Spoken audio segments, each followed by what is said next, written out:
Kalau dengar laporan keuangan, apa yang kebayang? Spreadsheet yang rumit? Angka-angka yang bikin pusing? Coba deh, lupakan semua itu dulu. Karena sebenarnya, laporan keuangan itu, ya, kayak buku harian rahasia sebuah perusahaan. Isinya lengkap, ada kemenangan, ketakutan, sampai rencana masa depan.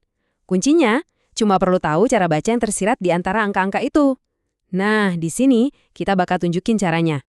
Jadi pertanyaannya, gimana caranya kita membaca kisah rahasia ini? Gampang. Anggap aja diri kita nih detektif keuangan. Dan kaca pembesar kita, pengetahuan soal di mana harus mencari petunjuk. Tenang aja, dalam beberapa menit ke depan, kita bakal kasih kalian semua alat yang dibutuhin buat nemuin petunjuk-petunjuk yang sebenarnya ada di depan mata. Oke, setiap investigasi butuh rencana kan? Nah, ini dia berkas kasus kita. Pertama, kita kenalan dulu sama 3 dokumen kuncinya. Terus, kita belajar cara mecahin kodenya pakai rasio. Abis itu, kita coba langsung nih di studi kasus soal utang. Dan yang terakhir, kita belajar gimana caranya mendeteksi penipuan kalau ceritanya kok kayaknya janggal. Setiap cerita hebat kan pasti punya babab utama. Nah, di dunia keuangan, babab ini tuh ada 3 dokumen inti.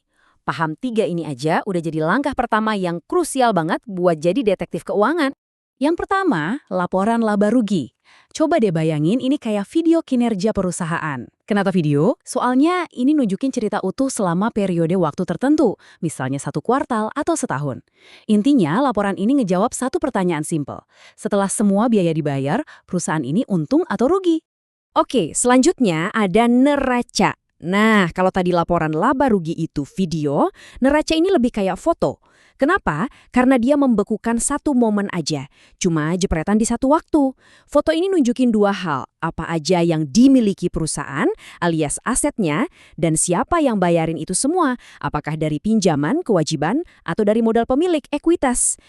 Nah, ini dia jantungnya neraca. Persamaan fundamental, aset sama dengan kewajiban plus ekuitas.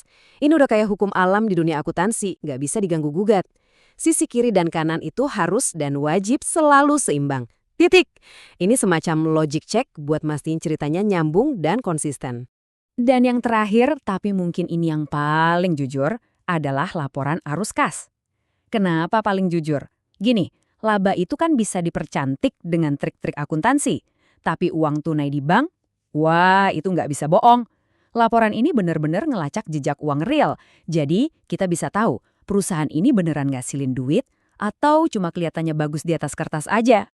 Oke, sekarang kita udah kenal sama 3 dokumen kuncinya. Udah bagus banget nih. Tapi, jadi detektif sejati itu bukan cuma ngumpulin bukti kan? Kita harus bisa nyambung-nyambungin petunjuknya.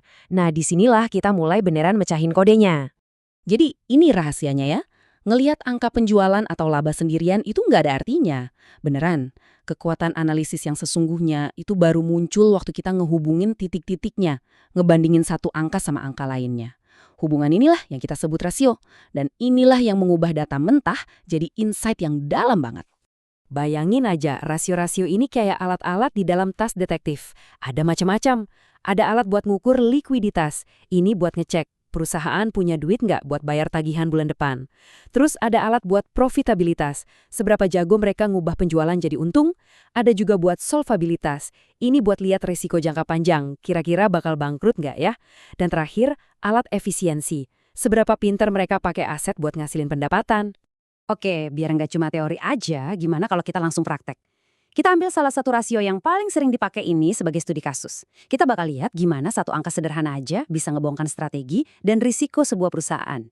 Nah, ini dia senjatanya. Rasio utang terhadap ekuitas, atau sering disingkat DER. Rumusnya super gampang. Tinggal bagi aja total utang dengan total ekuitas. Udah. Rasio ini langsung to the point.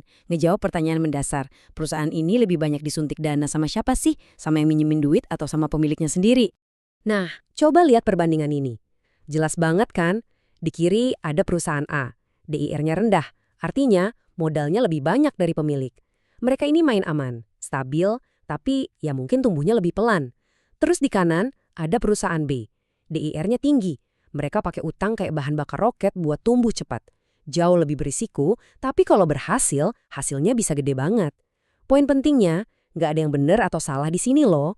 Ini cuma 2 cerita strategi yang beda banget. Oke. Sampai sini kita kan berasumsi kalau semua angka yang kita lihat itu jujur ya.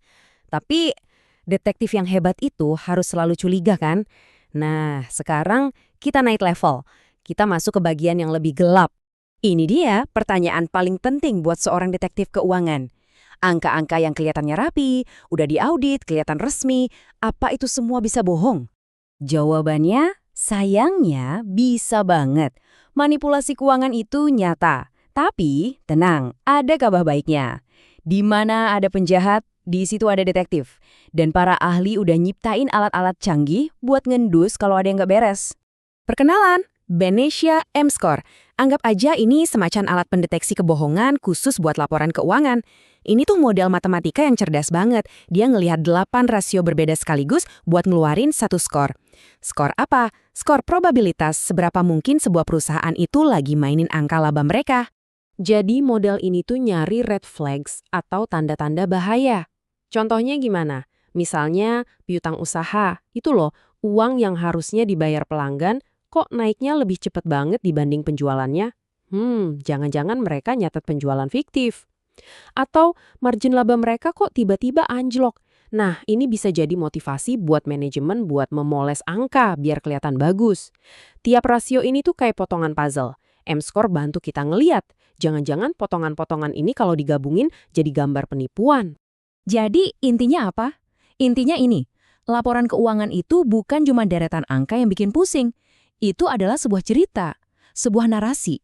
Dan rasio-rasio keuangan tadi, itu adalah kaca pembesar kita.